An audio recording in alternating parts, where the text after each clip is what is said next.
Salut à tous, aujourd'hui on se retrouve pour un mini tuto comment configurer, comment régler, paramétrer un Ronin S. Ça fonctionne pour tous les types de stabilisateurs, il y a 3 axes à régler en gros, donc on va voir ça tout de suite.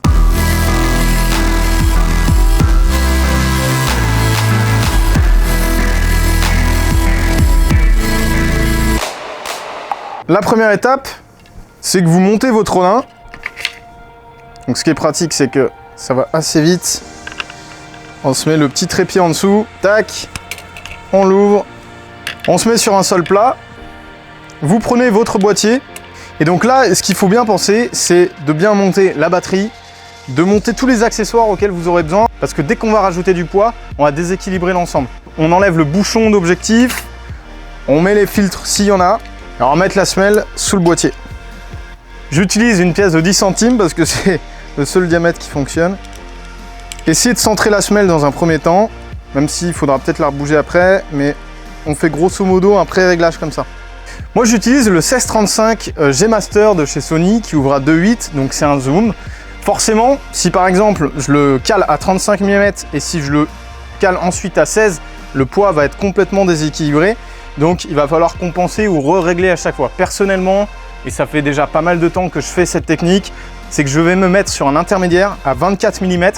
Par exemple, donc au milieu, je suis entre 16 et 35 et je l'équilibre de cette façon et après si je dois me caler à 16 ou à 35, les moteurs compensent. Certes, ça va consommer un petit peu plus d'énergie, certains disent que ça va abîmer les moteurs. Personnellement, j'ai jamais eu de problème en faisant cette technique et ça vous évite à chaque fois d'avoir à re-régler le stabilisateur, re-régler le positionnement. Parce que ça fait perdre du temps, on est sur des configs qui sont run and gun pour aller assez vite. L'avantage, c'est peut-être d'utiliser des optiques fixes cinéma qui font qu'elles sont calibrées sur le même poids. Comme ça, on a juste à changer d'optique, on passe d'un 16 à un 35 et on n'a pas besoin de changer les réglages. Voilà, on va pouvoir commencer l'équilibrage. Grosso modo, on a 3 axes à régler. On a l'axe du pan, celui qui est en bas, on a l'axe du roll qui est au milieu et on a l'axe du tilt.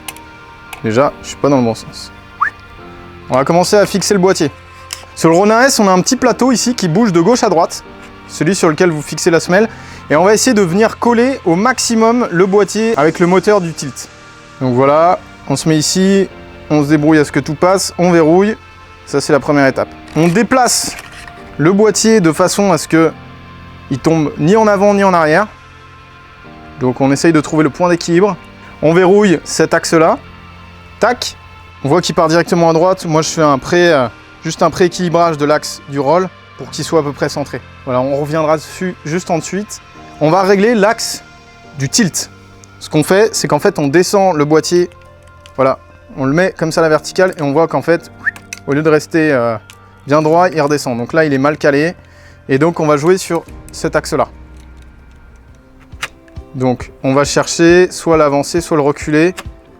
Voilà, là, on voit qu'il part en arrière. J'essaye de... Là, il part en avant. Donc ça va commencer à être un peu millimétré, tac. Ça me paraît pas dégueulasse comme ça, on verrouille et on fait un petit test. Donc voilà, maintenant on teste l'axe du tilt. Je le mets au milieu, il ne bouge pas. Je le descends un petit peu, il bouge pas. Je le mets dans l'autre sens, il bouge pas non plus. Donc on est bien équilibré sur cet axe-là. Maintenant on va regarder au niveau du roll, droite-gauche. Je vais commencer à voilà, là il descend. On est pas mal de ce côté, mais là on voit qu'en fait, il revient. Donc on va essayer de rééquilibrer un peu ça. On se décale sur l'axe du roll. On est bon. Il nous reste l'axe du pan, le moteur le plus en bas. Ce qu'on peut faire ici pour l'équilibrer, c'est qu'en fait on va pencher doucement le stabilisateur et voilà. On voit que là c'est pas bien équilibré du tout. Donc on va jouer là-dessus. On va se rapprocher, en fait il ne faut pas qu'il bascule. Il bascule encore. Ça part dans tous les sens. Et voilà. Ça bouge plus, on est bon. Essayez vraiment d'équilibrer au mieux vos moteurs. Ça va préserver la batterie. Les moteurs forceront moins pour essayer de rattraper en fait le réglage qui n'est pas bon de base. Ce que vous pouvez faire, c'est faire des marquages sur chaque axe pour les retrouver très rapidement. Et ce que je fais moi, c'est que j'enlève juste le boîtier du Ronin et je l'ai juste à recaler en fait au niveau de la semelle, cet équilibrage là. Je retouche plus aux autres axes qui sont déjà réglés. Alors une fois que tout est équilibré comme ça, vous allumez le Ronin. Donc petit son. Tac, voilà, il vient de se caler.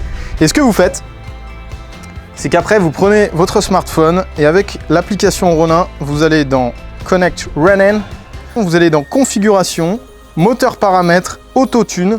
Vous voulez procéder à l'autotune? Oui, ok, et boum, vous le laissez travailler et là, il va tester les moteurs et en fait, il va ajuster la puissance des moteurs par rapport au poids. Petit tips, si vous n'avez pas votre téléphone, votre application sur vous, vous avez juste à appuyer sur la gâchette de derrière, restez appuyé sur M, et voilà, il procède aussi en autotune de cette façon. Ça permet de gagner du temps, c'est les petits raccourcis qu'on a sur le Ronin. Donc voilà, le Ronin équilibré, configuré, paramétré. Vous pouvez ensuite vous amuser à faire vos propres paramétrages sur l'application avec les 3 menus, les 3 modes 1, 2, 3 pour avoir voilà, soit quelque chose d'assez smooth, soit quelque chose de plus rapide.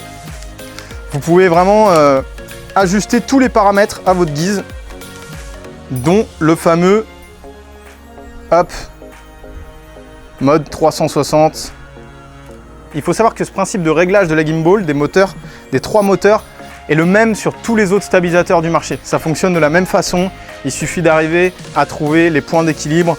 Donc voilà, j'espère que ce tuto rapide vous a plu. N'hésitez pas à me donner aussi des idées de vidéos, de tutos ou d'autres sujets qu'on pourrait aborder ici. Je tiens à remercier Bastien Vertaille qui est actuellement en train de tenir une FS5. Il y a une hausse de budget qui est appréciable, effectivement. N'hésitez pas justement à vous abonner, à liker, à commenter. Rejoignez ma page Instagram, c'est grâce à ça que je peux m'équiper de matos de plus en plus onéreux, écoute, qui est absolument faux. Bon allez viens, on va se boire un café là. You can't hold me down. You can't hold me down. You can't hold me down.